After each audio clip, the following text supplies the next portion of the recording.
Welcome to the Kottke Ride Home for Monday, August 2nd, 2021. I'm Jackson Bird. Today, what makes an Olympic sport an Olympic sport, and what does it take to get cut from the lineup?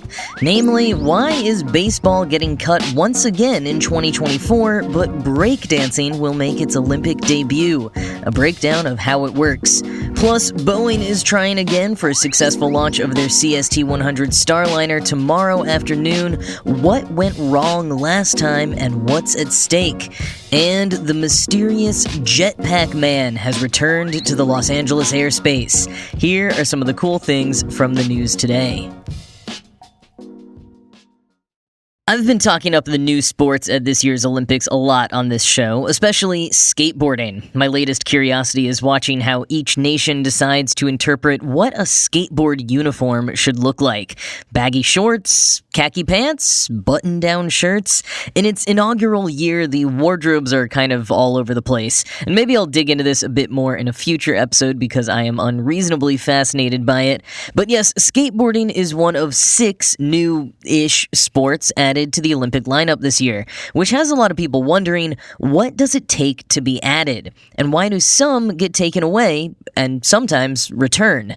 Emily Vanderwerf dug into these queries over at Vox. She notes that the 6 new sports mark the biggest addition since 1920, but also that so many events have been removed that the overall number of events has gone down from 339 to 329. The 6 new sports consist of 4 actually new ones: skateboarding, surfing, karate, and sport climbing, as well as baseball and softball, which were last featured as Olympic sports in 2008. And baseball and softball won't be returning in 2024 in Paris, nor will karate, although skateboarding, surfing, and sport climbing will all be there and will be joined by breakdancing. Baseball and softball will be back at the 2028 Games in Los Angeles, however.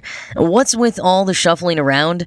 Per Vanderwerf, a lot of it has to do with the International Olympic Committee's Agenda 2020, which was adopted in 2014, and part of its aim is to, quote, give individual host cities more control over which events are medal sports, end quote. So it makes sense that baseball fanatics Japan would bring it back, as would the US, and I can see how France wouldn't care as much. Breakdancing, meanwhile, makes sense for a continent super into street dancing. And as Vanderwerf notes, while there's a lot of actual criteria for inclusion as a sport, and you do need to have global appeal, it often helps if you A, appeal particularly to the host nation, and B, are popular with the youths. Quoting Vanderwerf in Vox, the IOC has increasingly used the Youth Olympics, a perpetually beleaguered event for athletes between 14 and 18 years old, as a way to try out events that might merit Olympic inclusion. Breakdancing, for instance, will make its Olympics debut in 2024 after a successful trial run at the 2018 Youth Olympics in Buenos Aires. The Youth Olympics are held every 4 years, but on an alternating schedule, so the Winter Youth Olympics happen in years when there is a Summer Olympics and vice versa. Said Sydney Bauer, a freelance journalist who has covered the Olympics for 9 years, it's an ethos of, okay, we need to appeal to young people. We need young millennials and Gen Z to be interested in the Olympics, and they don't care about wrestling. They don't care about weightlifting. They don't care about track and field. So how can we get young people interested, but also not change everything we've done with these core sports because they're very old federations and make a lot of money? End quote. The flip-flopping on sports can cause a lot of uncertainty within those fields. Even the 25-ish sports that have been named by the IOC as core sports, ones like track and field, swimming, and gymnastics, which will always be included, can occasionally face relegation. Wrestling is always teetering on the edge of being removed from core sport status, mostly as a way for the IOC to exert pressure over the Wrestling Federation to coerce them to make changes. But for those non-core sports, as I said, it kind of comes down to what each host nation wants to include. Back in the day, there used to be a separation between medal-earning sports and demonstration sports, which would be sports popular in the region of the host nation but not globally, and performed but not part of the medal competition. For example, in 1912, Stockholm demonstrated Glima, a type of Nordic wrestling, and in 1928, Amsterdam demonstrated korfball, handball, which is a co-ed kind of netball. And then in 1932, LA demonstrated American football. And in 1984, they demonstrated baseball. And baseball, like a few other demonstration sports, such as handball and judo, have since become medal-earning sports, at least sometimes. And the demonstration category was done away with completely after 1992. Now, any sport in the Olympics can earn you a medal. And part of the appeal of adding sports that may not be as popular everywhere is to help introduce the sport to other audiences. Proponents of surfing this year have been especially vocal about that benefit. Fernando Aguirre, president of the International Surfing Association, told Vox, quote, "The Olympics are the highest, largest, and most visible stage for any sport. Surfing being in the Olympic Games will be great for surfing. We'll be allowed to communicate our message and our lifestyle to billions of people. It's developing surfing, taking it to Africa, to Asia, to Latin America, to areas where there are incredible waves, but there aren't as many surfers." End quote. And trying out new sports that may or may not last for years to come is all part of the IOC attempting to be more diverse, both less Western Euro-centric and in terms of gender parity. Quoting Vox, "The number of women competing in Tokyo should be 48.8% of the total number of competing athletes, and the 2024 Games hope to hit 50% on the dot. That's well up from 38.2% at the 2000 Olympics in Sydney." End quote. And one move this year that's helping hit that gender goal: more mixed gender events. By which I mean events where the teams are made up of both men and women, not just like men's relay and women's relay, but rather a relay team consisting of both men and women. There have previously been mixed gender events in sailing, tennis, badminton, and equestrian, but this year the IOC added mixed gender events in archery, athletics, judo, shooting, swimming, table tennis, and triathlon.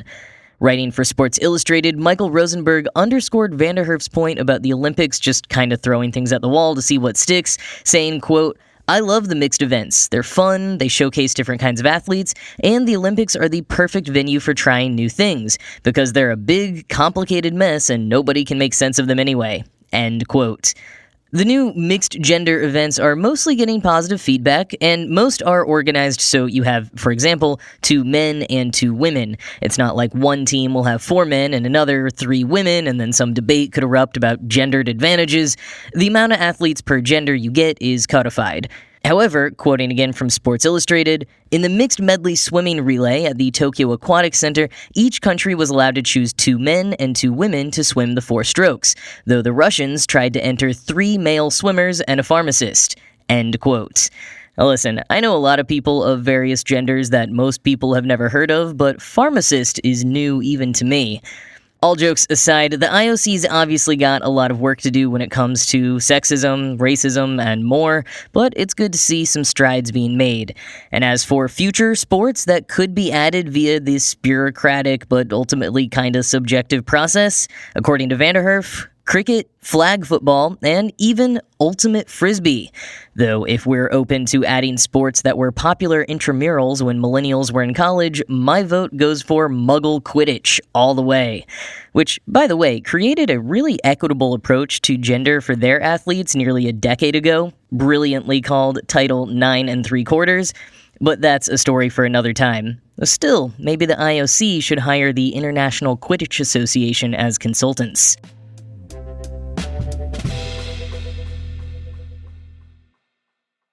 So tomorrow, Tuesday, August 3rd, Boeing is set to send their uncrewed CST-100 Starliner to the International Space Station on a resupply mission. Hopefully. Space.com reports there's currently a 40% chance of the launch going ahead as planned due to forecasted thunderstorms in the area tomorrow afternoon, and the launch was originally scheduled for Friday the 30th, but had to be postponed due to a thruster misfire on a Russian module at the ISS on the 29th. But even that was technically a do-over from the original CST-100 Starliner launch back in December of 2019. Quoting the MIT Technology Review, "On December 20th, 2019, Boeing was launching its brand new CST-100 Starliner spacecraft to the ISS on an uncrewed demonstration mission. Along with SpaceX's Crew Dragon, Starliner was set to become NASA's go-to option for ferrying astronauts to and from Earth's orbit. That didn't happen. Starliner made it to space, but a computer glitch sank the spacecraft's chances of actually getting to the ISS. Though it came back to Earth in one piece a couple of days later, it was clearly not ready for human missions. End quote. And as a reminder of how we got here, quoting further, the shutdown of the Space Shuttle program in 2011 gave NASA a chance to rethink its approach. Instead of building a new spacecraft designed for travel to low Earth orbit, the agency elected to open up opportunities to the private sector as part of a new commercial crew program. It awarded contracts to Boeing and SpaceX to build their own crewed vehicles, Starliner and Crew Dragon, respectively. NASA would buy flights on these vehicles and focus its own efforts on building new technologies for missions to the Moon, Mars, and elsewhere. Both companies hit development delays, and for 9 years, NASA's only way of getting to space was by handing over millions of dollars to Russia for seats on the Soyuz missions.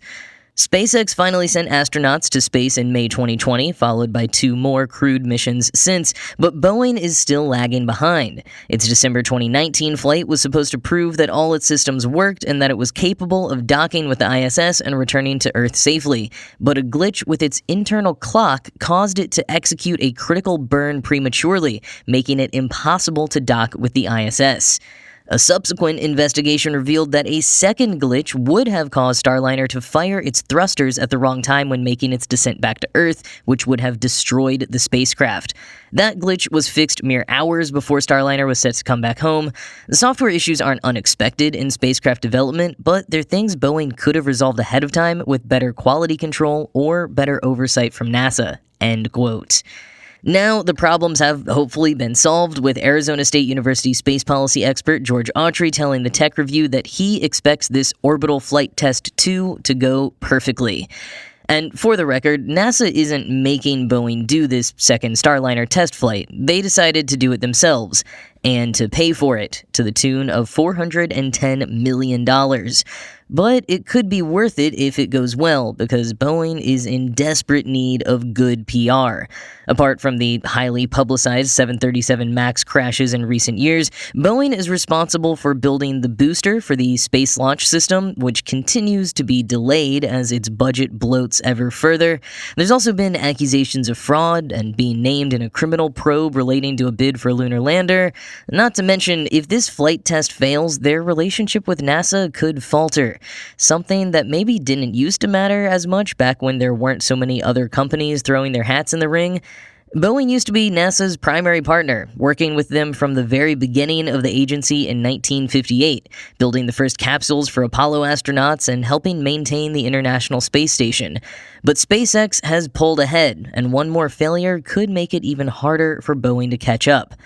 But if all goes well, as it should, here are the details. Quoting an update from NASA, Starliner will launch on a United Launch Alliance Atlas V rocket from Space Launch Complex 41 at Cape Canaveral Space Force Station in Florida. About 30 minutes after launch, Starliner will perform its orbital insertion burn to begin its day-long trip to the space station. The spacecraft will carry more than 400 pounds of NASA cargo and crew supplies to the space station. It'll return to Earth with more than 550 pounds of cargo, including the reusable nitrogen-oxygen recharge system tanks that provide breathable air to station crew members. OFT-2 will demonstrate the end-to-end capabilities of the Starliner spacecraft and Atlas V rocket, from launch to docking to return to Earth with a desert landing in the western United States. The uncrewed mission will provide valuable data toward NASA certifying Boeing's crew transportation system for regular flights to and from the space station. End quote. You can watch the launch, if it goes forward, on NASA's website and social media channels. The launch is scheduled for 1:20 p.m. Eastern Time tomorrow, the 3rd.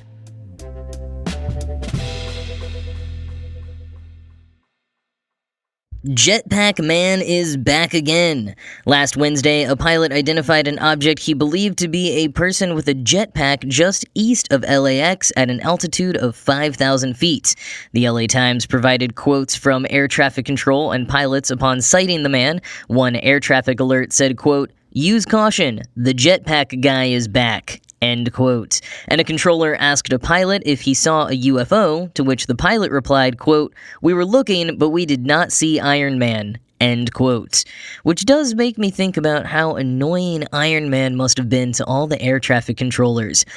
This is the fourth time a person with a jetpack has been allegedly spotted flying around LA, with previous sightings reported by pilots in December, October, and August of last year. But, quoting the LA Times, experts knowledgeable about jetpacks have expressed some skepticism about the reports. Jetpacks are extremely expensive and difficult to obtain. The altitudes reported by the pilots would be hard to maintain with the jetpack's fuel capacity. It's possible the pilots misidentified balloons or drones, experts said. We've worked with the FAA on each of the past sightings, and thus far we have not been able to validate any of the reports, said FBI spokesperson Laura A. Miller. End quote. And Lucas Ropek at Gizmodo believes it's not a person at all, but a mannequin attached to a drone. In fact, one of the pilots that sighted the alleged jetpack last year even told the FBI in an interview that it looked just like a mannequin attached to a drone that he'd seen in a YouTube video, and he shared the exact video with the FBI. The video features a military-kitted mannequin on a duocopter drone and is from Germany, but could obviously be replicated stateside much more easily than flying a jetpack above 5,000 feet altitude. Link in the show notes to see it in action. Or maybe the truth is closer to AV Club's totally serious theory that the man is French jet skiing champion and military reservist Frankie Zapata, who flew over the heads of Parisians in a military display on Bastille Day 2019 on a sort of hoverboard-type device while toting a rifle. Quoting AV Club, evil French supervillain and one-man invasion force Frankie Zapata has been fairly quiet over the last few months, but returned on Wednesday evening to further baffle the FBI and air traffic controllers. Let them think what they want. Just take our advice and start your French classes, everyone. It's obvious now that the hoverboard supervillain will meet no real opposition by the time he leads his battle fleet to the White House. End quote.